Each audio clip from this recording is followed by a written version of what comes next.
what are the things you should consider when you're trying to decide whether to recruit internally or outsource it to an agency such as VerifyNow?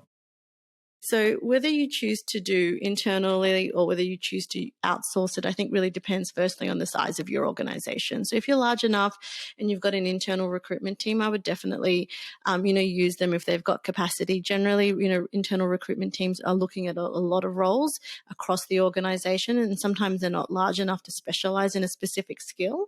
And that's when you could look at, looking at taking it out to an outsourced provider such as VerifyNow or whoever your partner is.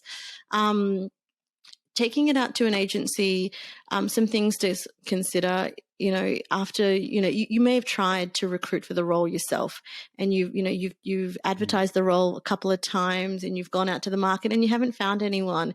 Sometimes taking it out to an agency can help because you don't want to, sometimes you don't want to try again and again and again, because it's almost like that house that's been sitting on the market for so long. People start to wonder, what's wrong with it? Why hasn't anyone bought the house? And sometimes you do want to protect the brand, particularly if you're going through a transition process or change management process where perhaps as an organization, you don't have the best reputation as an employer and you are trying to change that, and it takes time, because if people go on websites like Glassdoor, they can see that, you've only got maybe 2 stars.